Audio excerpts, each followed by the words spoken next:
First Corinthians 9:5. 1 Corinthians 9:5. Have you no right to travel with a Christian wife like the rest of the disciples, like the brothers of the Lord, like Caiaphas himself? So we see Peter traveled with his wife. We also again see a reference to Peter being married. I believe God has people get married so that they can serve together Him. This is a very, very important part of marriage. And I think without it, if she ain't there, if he ain't there, if they ain't there together, there ain't a point in having marriage. Quite honestly.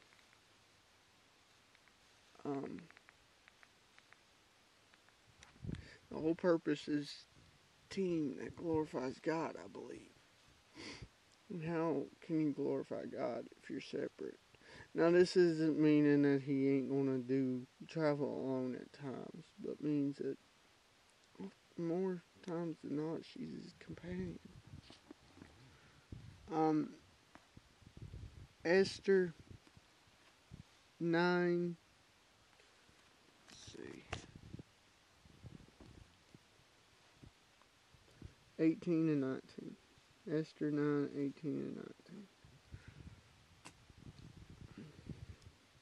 But the Jews who were in Shusha assembled together on the 13th and on the 14th days of the month, and on the 15th day of that month they rested. So a special Sabbath on the 15th day, 2 days of worship and praise and feasting, and made it a day of feasting and gladness. This would be commemorated by the event of Purim. Purim is still celebrated by most Jews today. I believe there is a certain sect that don't celebrate it.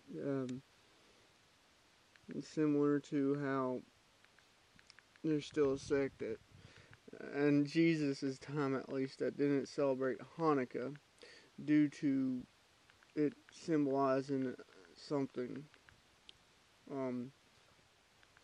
There's some reason why they don't. I don't quite remember, but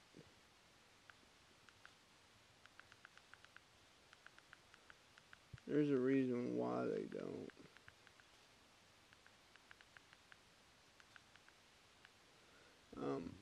But this is what it was commemorated by. And they're praising, they're worshiping because God brought them through this. God allowed them to overcome this persecution.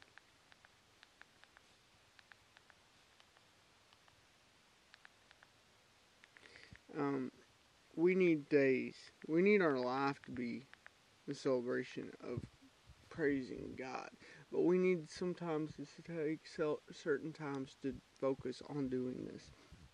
Okay, verse 19. Therefore the Jews of the villages who lived in the unwalled towns made the 14th day of the month, this is Purim, of Adar, a day of gladness and feasting, a good day, and a day of sending presents of food to one another. It also tells how it's celebrated. They give food to one another. This is to remember that God saved them as a people. Do we have days or something we do that remember for us to remember God saved us? Every time we go to worship, that should be what we're worshiping Him for, is that He saved us.